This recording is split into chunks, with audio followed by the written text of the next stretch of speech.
Assalamualaikum warahmatullahi wabarakatuh. Berjumpa kembali dengan catatan Syafiq Hasim. Umat Islam di Indonesia sering berpikir bahwa merekalah yang menjadi sasaran pelecehan dan kebencian di dunia ini. Dalam hal ini, umat Islam Indonesia merujuk rejim Cina yang memusuhi suku Uighur, umat Islam di Palestina yang kehilangan tanah airnya, dan masih banyak contoh-contoh lagi yang dikemukakan. Anehnya, dulu Amerika yang dianggap musuh umat Islam yang paling berbahaya, kini umat Islam Indonesia menjadikan Cina sebagai ancaman terbesarnya. Namun sayangnya, mereka mendasarkan penilaiannya lebih pada perasaan belaka daripada data yang berbicara. Berdasarkan asumsi umat Islam yang demikian di atas, lalu dikembangkan sebuah wacana bahwa umat Islam adalah umat yang paling dikorbankan di muka jagat ini.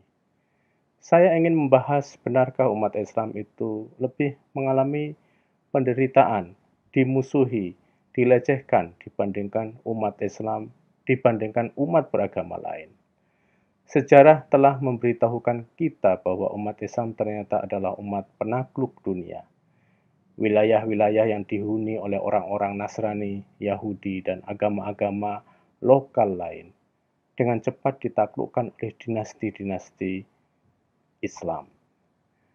Dari masa Umar bin Khattab yang memulai penaklukan atas wilayah-wilayah Kristen dan Yahudi sampai kepada dinasti Umayyah, Abbasiyah, Turki Utsmani.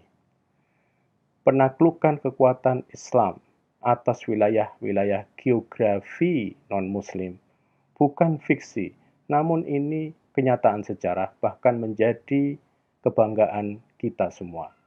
Begitu luas kekuasaan umat Islam, maka para penguasa Islam pada saat itu perlu membuat semacam aturan umum tentang kehidupan orang-orang non-Muslim di bawah kekuasaan pemerintahan Islam. Bagaimana non-Muslim memenuhi kewajiban mereka pada negara, dan bagaimana hubungan non-Muslim dengan umat Islam di wilayah kekuasaan Islam. Pada abad pertengahan kemudian muncullah konsep Darul Islam dan Darul Harbi, wilayah Islam dan wilayah perang. Non-Muslim zimmi artinya mereka di bawah protektorat Islam, dan non-Muslim harbi, mereka boleh diperangi. Sebagian besar umat Islam menganggap bahwa konsep ini muncul sejak awal Islam. Katakanlah sejak Rasulullah SAW. Ternyata konsep di atas tidak muncul sejak masa itu. Umat Islam Indonesia selalu mengingat bahwa umat Kristenlah yang menyebabkan mereka menjadi lemah. Ingatan mereka selalu mentok pada peristiwa Perang Salib. Umat Islam Indonesia tidak mau melihat bagaimana sejarah penaklukan para penguasa dan raja-raja dinasti Islam dalam menaklukkan Kristen, Yahudi, dan banyak lagi. Memiliki perasaan terkalahkan oleh Kristen dengan merujuk pada Perang Salib adalah sesuatu yang sah dan wajar saja. Namun jika kita, umat Islam, melupakan aneksasi pada wilayah-wilayah hidup mereka adalah sikap yang kurang adil dan bijaksana. Merasa bahwa kita umat Islam lebih menderita dari Kristen atau umat beragama lain itu wajar. Namun memiliki perasaan bahwa seluruh penderitaan umat Islam diakibatkan oleh agama lain, oleh Kristen, Yahudi, atau oleh Cina, dan bahkan Amerika, itu hal yang kurang sadar pada sejarah dan data-data di lapangan. Ternyata menurut beberapa data, umat Kristen adalah umat yang paling mengalami penderitaan atau banyak dilecehkan di dunia ini. Bukan zaman dulu saja, namun zaman sekarang juga terjadi.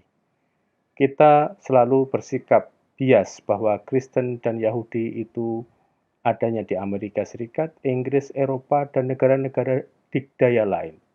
Kita lupa bahwa mereka juga hidup di negara-negara Muslim. Berdasarkan Pew Research Center 2015, permusuhan terhadap orang yang beriman memang mengalami peningkatan.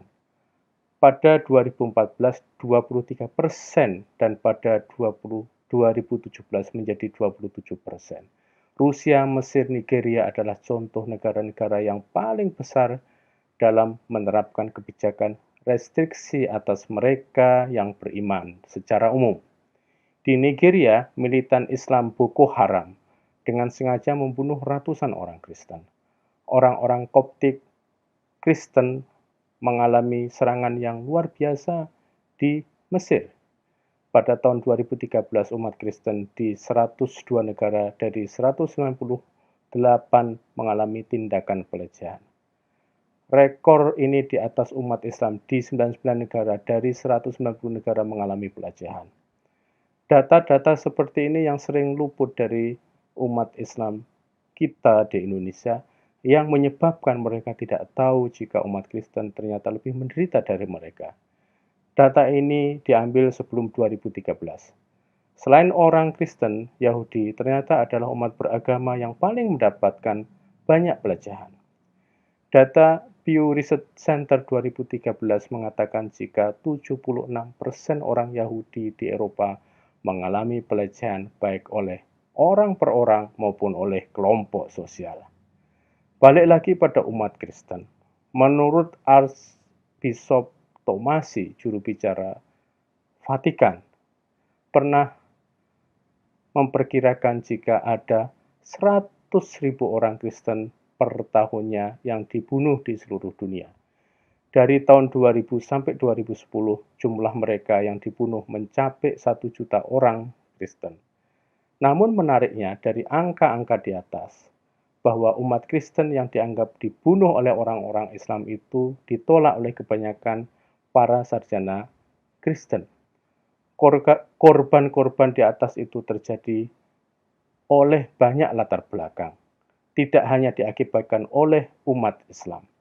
Meskipun banyak korban orang Kristen di negeri-negeri berpenduduk Muslim, namun oleh kalangan sarjana Kristen menyatakan belum tentu hal itu dilakukan oleh umat Islam atas umat Kristiani.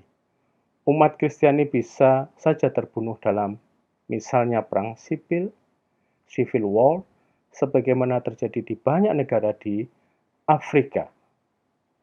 Hal ini misalnya dikemukakan oleh Elizabeth Sackman Hood dalam Beyond Religious Freedom, The New Global Politics of Religion, cetakan 2015.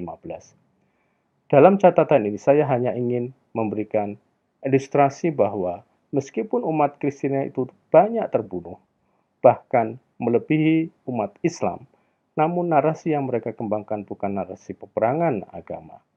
Hal ini juga membawa saya pada pertanyaan, mengapa narasi crusade dan perang agama lebih menggema di lingkungan umat Islam daripada di lingkungan umat-umat agama yang lain? Padahal dari segi jumlah umat agama yang lain atau umat Kristiani misalnya yang terbunuh akhir-akhir ini lebih banyak dari jumlah umat Islam. Mari kita umat Islam di Indonesia memberikan kasih sayang pada umat beragama lain, termasuk umat Kristen yang sering mengalami kesulitan dalam melaksanakan ibadah. Karena nasib kita di dunia ini ternyata lebih baik dibandingkan mereka.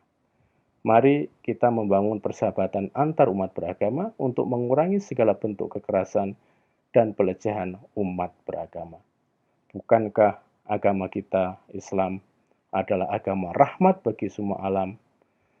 Jangan kita membajak rahmat Islam untuk seluruh alam, untuk kepentingan kelompok kita sendiri. Demikian, wassalamualaikum warahmatullahi wabarakatuh.